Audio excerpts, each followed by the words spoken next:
آیت شریفہ 40 کے حوالے سے ایک سے زیادہ دروس سے بات ہو رہی ہے،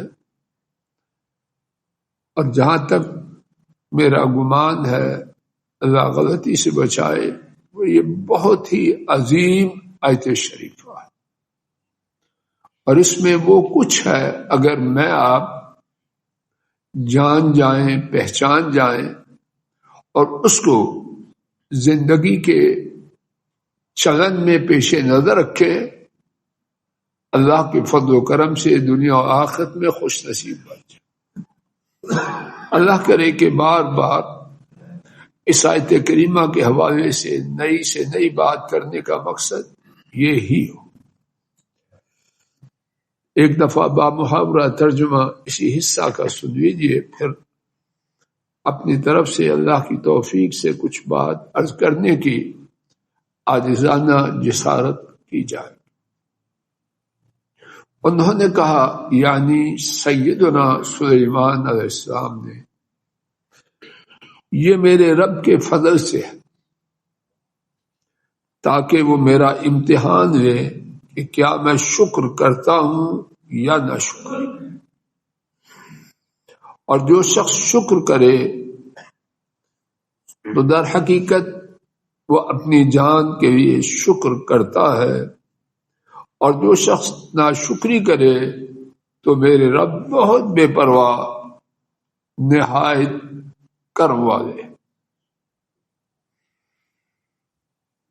آج کی بات کا آغاز توفیق الہی سے اس بات سے کرتے ہیں، ابو بکر جی یہاں، آج کی بات کا آغاز اس بات سے کرتے ہیں کہ شکر، اس سے ملتا کیا ہے؟ آئیے میرے ساتھ 5 باتیں جو شکر سے میسر آتی ہیں، ایک ایک کر کے باہ والا ان کے بارے میں بات سنیں۔ اور 5 باتیں کہنے کا مقصد یہ نہیں کہ یہی باتیں ہیں، کتنی باتیں ہیں میرے اللہ ہی جانتے ہیں۔ پہلی بات، جو نعمت میرے اور آپ کے پاس آتی ہے، اللہ اکبر، یہ دنیا ہے اور اس میں آنے والی نعمتیں دائمی نہیں ہوتی، تو کون سی چیز ہے جو نعمتوں کو ہمارے لیے لمبی سے لمبی مدت تک چلا سکتی؟ ایک امام کا قول، اور پھر اس کے بعد آیت کریمہ میرے ساتھ سماعت فرمائیے۔ امام ابن قیم رحمہ اللہ امت کے بہت ہی صاحب دل امام گزرے ہیں، وہ فرماتے ہیں، الشکر حارس النعمہ من کل ما یکون سببا لزوالها، شکر کرنا ہر اس سبب سے نعمت کی چوکیداری کرتا ہے جو نعمت کو ختم کر دیتا ہے۔ نعمت کو ختم کرنے کے اللہ نے اسباب بنا رکھے ہیں، تو شکر ان کے خلاف اللہ پاک نے چوکیداری کے لیے انسانوں کو دے رکھا۔ اب نعمت والے کی عقل سمجھ اور ذمہ داری ہے کہ وہ اس نعمت کی حفاظت کرنا چاہتا ہے کہ نہیں، اور یہ حفاظت انشورنس سے نہیں ہوگی، جی پی فنڈ سے نہیں ہوگی، بینک بیلنس سے نہیں ہوگی۔ کتنے بینک بیلنسوں والے رک جاتے ہیں کہ نہیں؟ اب ہسپتال میں اللہ نے پھینک دیا، کینسر ہو گیا، آخری درجے کا، بینک بیلنس کیا کرے گا؟ حادثہ ہو گیا، اندھا ہو گیا، اپاہج ہو گیا، بینک بیلنس وہاں نوٹ رکھ دیں گے جا کے۔ آئیے اب سورہ الرعد آیت شریفہ 11 میرے ساتھ دیکھیے، کیا عجب بات اللہ پاک نے خود ہی بیان کر دی، اور یہ آپ کے پاس غالباً صفحہ 251 ہے۔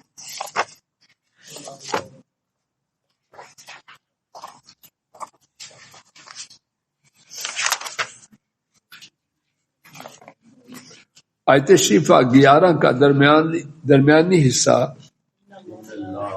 ان اللہ لا یغیر ما بقوم حتی یغیروا ما بانفسهم، بے شک اللہ تعالی جو کسی قوم کے پاس ہے تبدیل نہیں کرتے یہاں تک کہ وہ خود اس کو تبدیل نہ کرے۔ اللہ اکبر۔ اللہ اپنی بات میں سچے ہیں یا کچے ہیں؟ اللہ کا وعدہ برحق ہے یا اس میں فرق ہو سکتا ہے؟ اور اس کے دو معنی ہیں اور دونوں ہی میرے ٹوٹے پھوٹے کے خیال میں درست ہیں۔ ایک یہ ہے اگر کس کی حالت خستہ ہے، بری ہے، ناپسندیدہ ہے، تو اللہ اٹھا کے اس کو پسندیدہ حالت میں نہیں بدلے گا، وہ ہاتھ پاؤں مارے، بقدر استطاعت کوشش کرے تو پھر وہ مدد کر کے اس کو کہاں کا کہاں سے پہنچا دے۔ اللہ کے لیے کچھ کرنا ناممکن نہیں، کن کہ ہو سکتا ہے، لیکن قاعدہ ربانی کیا ہے؟ اے زمین والو تم محنت کرو، اس کا بہترین نتیجہ نکالنے والا ہے۔ دوسرا معنی، اللہ نے کسی کو نعمت دی تو اللہ ارحم الراحمین ہے، کو دے کے پھر چھینتے ہیں۔ کیوں چھینتے ہیں؟ حتی یغیروا ما بانفسہم، جب تک کہ وہ اپنی جان کے ساتھ جو نعمت ہے اس کو خود تبدیل نہ کریں، یعنی ایسے اسباب اختیار نہ کریں جو اس نعمت کو چھیننے کا سبب بن جائے۔ باپ نے کمایا، کروڑوں میں جا پہنچے، اب شہزادے 13 بجے اے سی سے، موٹے کمبل سے نکلتے ہیں، تو یہ بات کروڑوں کو باقی کروڑوں نہیں اربوں میں ہوں تو یہ باقی رکھے گی؟ اللہ نہ کرے، بات کرتے ہوئے بھی شرم آتی ہے، لیکن سمجھانے کے لیے اور سمجھنے کے لیے جواریہ بن جائیں، نشہ میں مبتلا ہو جائیں۔ یہ چیز اس مال و دولت کو جس کے بارے میں غلط کہتے ہیں کہ 7 نسلیں بھی کھائے تو کافی ہے، 7 نسلیں چھوڑ کے 10-20 سال بھی نہیں، کہاں کا کہاں آدمی بہت تھوڑی مدت میں جا پہنچ۔ تو پہلی بات شکر کے حوالے سے یہ عرض کرنے کی کوشش کی گئی کہ نعمت کو قید کرنے والی چیز کون سی ہے؟ شکر۔ دوسری بات، جب کوئی بندہ شکر کرتا ہے تو اللہ اکبر اللہ اکبر، ایک ایک بات اچھا، اللہ کرے مجھے آپ کو شکر کے فوائد، ثمرات، برکات کا علم اور یقین ہو جائے، دل کرے سارا وقت اسی پہ لگا۔ امام مسلم نے سیدنا انس رضی اللہ عنہ سے روایت کیا، ان اللہ تعالی لا يرضى عن العبد ان يأكل الاكل فيحمده عليها ويشرب الشرب ويحمده عليها، او كما قال صلوات ربي وسلام عليه۔ ارشاد فرمایا نبی محترم صلی اللہ علیہ وسلم نے، بے شک اللہ تعالی یقیناً، لا الہ الا اللہ، کون یقیناً کہہ رہا ہے؟ اور ابھی جملہ مکمل نہیں ہوا، 2 دفعہ یقیناً یقیناً۔ کیوں؟ میرے آپ کے دل میں بات اتر جائے، اندر جو تڑپ ہے مجھے آپ کو سمجھانے کی، وہ مجبور کر رہی ہے کہ یقیناً یقیناً فرمائے۔ یقیناً اللہ تعالیٰ یقیناً بندہ سے خوش ہوتے ہیں، راضی ہوتے ہیں کہ وہ ایک لقمہ کھائے یا ایک دفعہ کھائے اور اللہ کی تعریف کرے، کھایا اس نے، راضی اللہ ہوتے ہیں۔ کس طرح؟ کہ کھانے کے بعد اللہ کا شکر کرے۔ فرمایا یقیناً بندہ ایک دفعہ پانی پیتا ہے یا ایک گھونٹ پیتا ہے تو اللہ راضی ہوتے ہیں کہ وہ گھونٹ پینے پر یا پانی ایک دفعہ پینے پر ان کی تعریف کرے۔ اور اللہ کا راضی ہونا، جنت بڑی نعمتوں والی جگہ ہے. ورضوان من اللہ اکبر، اللہ کا راضی ہونا وہ سب سے بڑی نعمت ہے. اللہ کے لیے کوئی مثال نہیں بات کو صاف کرنے کے لیے، ذہنوں کے قریب لانے کے لیے. بات تو صاف ہی ہے. ایک آدمی باس ہے اور بہت کچھ ظاہری طور پر اللہ نے اس کے ہاتھ میں رکھ چھوڑا ہے. اگر یہ پتہ چل جائے کہ وہ راضی ہو جائے تو باقی سارے معاملات مشکل رہتے ہیں، یہ یکسر آسان ہو جائے. نہ پھر اپروچ کی ضرورت ہے، نہ رشوت کی ضرورت ہے، نہ کوئی چاک. راضی ہو گیا، بات ختم ہو. شکر کرنے سے اگر پھر بھی نعمت چھنے تو وہ امتحان ہے، وہ الگ پرچہ ہے. شکر کیا پھر بھی چھنی تو یہ ناراضگی کا چھننا نہیں، یہ امتحان کا وہ الگ باب ہے. شکر کے بارے میں تیسری بات، امام ترمذی اور امام ابن ماجہ نے سیدنا معاذ بن انس رضی اللہ عنہ سے روایت کیا، نبی رحمت صلی اللہ علیہ وسلم نے فرمایا، جس شخص نے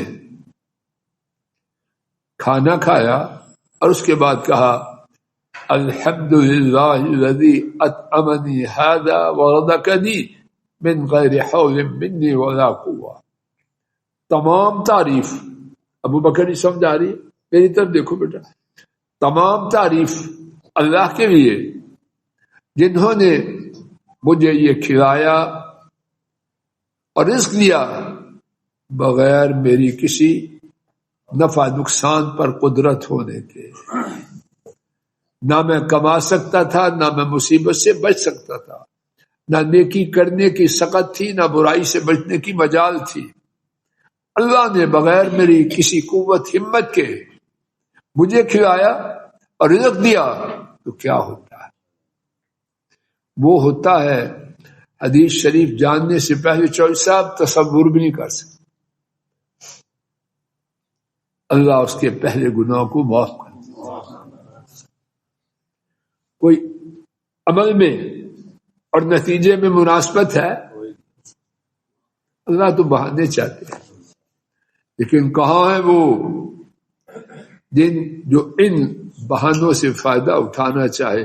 اللہ ہم سب کو، ہمارے کنب و نسلوں کو انہی میں شامل کرے. چوتھی بات،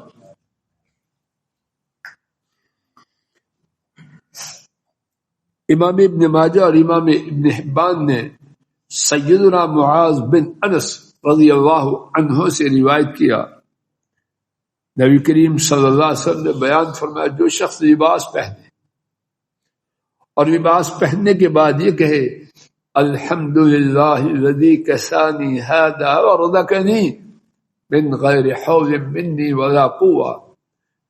لباس پہنا، قمیض پہنی، بنیان پہنی، جو بھی لباس پہنا، کوئی پابندی نہیں کہ فلاں فلاں چیز پہنے. یہ نہیں کہ احرام باندھے تو پھر نہیں، رات کو بدلا نائٹ سوٹ تب بھی، دن کو بدلا جانے کے لیے دفتر تب بھی. فرمایا جو شخص کپڑا پہنے اور اس کے بعد یہ دعا پڑھے سب تعریف اللہ کی جنہوں نے مجھے یہ پہنایا اور رزق دیا میری کسی ہمت اور قوت کے بغیر. نہ میری ہمت نہ میری قوت، انہوں نے مجھے پہنایا اور رزق دیا، فرمایا اس کے پہلے گناہوں کو معاف کیا. یہ 3 اور 4 ان دونوں کو ایک کر دیجئے کہ دونوں جگہ فائدہ کیا ہے؟ گناہوں کی معافی. چوتھی بات، یا اللہ مجھے آپ کو ہدایت دے دے. کہاں گھوم رہے ہیں، کہاں گھوم رہے ہیں اور بیکار گھوم رہے ہیں. جو شکر سے محروم ہے وہ بہت بڑے خسارے میں ہے.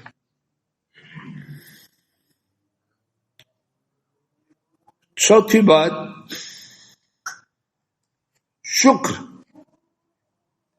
وہ عظیم نعمت ہے کہ اس کی وجہ سے اللہ پاک نعمتوں میں اضافہ کر دے.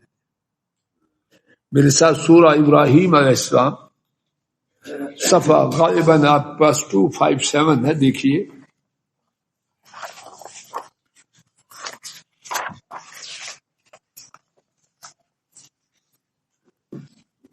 آیت شریفہ 7 ہے. وَإِذْ تَأَذَّنَ رَبُّكَ وَإِذْ تَأَذَّنَ رَبُّكُمْ جگہ مل گئی ہے. اور جب تمہارے رب نے اعلان فرمایا یقیناً اگر تم نے شکر کیا لَأَزِيدَنَّكُمْ لا کا معنی یقیناً، دنا اس کا معنی ضرور. سبحان اللہ، پہلے بھی یقیناً، درمیان میں یقیناً، پھر ضرور. شک کی گنجائش ہے، جو کرے اس کا دماغ پھٹ جائے. وہ دماغ باقی رہنے کے ہے قابل؟ اللہ ایسا دماغ دے ہی نہیں.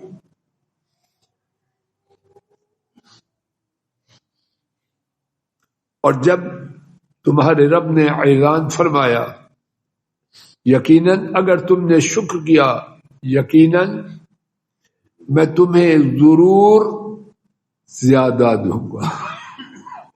ہم پڑھ رہے تھے نمبر 1 کیا تھا کہ نعمت کو قید کرنے کے لیے، اس کی حفاظت کرنے کے لیے شکر. اب یہاں کیا ہے؟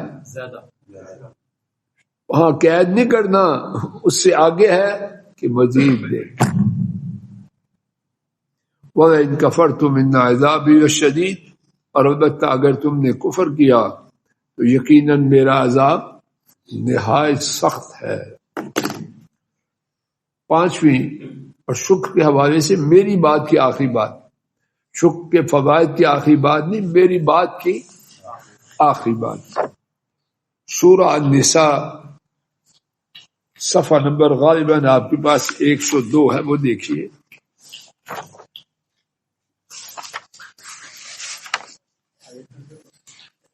آیت نمبر بیٹا جی 147. ما يفعل الله بعذابكم ان شکرتم وآمنتم وكان الله شاکرا علیما. اللہ اکبر، اللہ اکبر. انداز دیکھیے رب کا بیان کا کیسا ہے. اللہ تمہیں عذاب دے کے کیا کریں گے؟ اللہ اکبر. اللہ کو اپنی بادشاہی ثابت کرنے کے لیے بلی مارنے کی ضرورت ہے تاکہ دبدبا ہو جائے.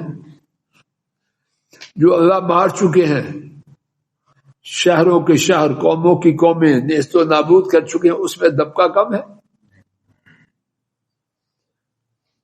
فرعون کو جو غرق کر چکے ہیں، نوح علیہ السلام کی قوم کا نام و نشان مٹا چکے ہیں جو نافرمان تھے، اس میں دبکا کم ہے. ما یفعل اللہ بعذابکم، اللہ تمہارے عذاب سے کیا کریں گے، لیکن کب؟ ان شکرتم وآمنتم، اگر تم شکر کرو اور ایمان لاؤ. اور اگر یہ 2 چیزیں نہیں تو ساتھ ہی سمجھو پھر خیر بھی نہیں. امام طبری نے، بہت بڑے امت کے ایک امام ہے، قتادہ، قرآن پاک کی تفسیر کے بڑے ماہر، وہ فرماتے ہیں ان اللہ لا يعذب مؤمنا ولا شاکرا، یقیناً اللہ تعالیٰ ایمان والے کو اور شکر کرنے والے کو عذاب نہیں دے. آزمائش جس طرح میں بار بار کہہ رہا ہوں وہ پرچہ الگ ہے. پھر اگر نعمت چھنے گی، زوال آئے گا تو ناراضگی سے، عذاب سے نہیں. وہ کس لیے آئے گا؟ وہ امتحان کے لیے کہ دودھ پینے والے مجنوں ہیں یا قربانی دینے والے اللہ کے فرما بردار بن گئے. وقت ہونے کو ہے، اسی پر بات کو روکتے ہیں. توفیق الہی سے کل اسی مقام سے بات کا آغاز کیا جائے گا.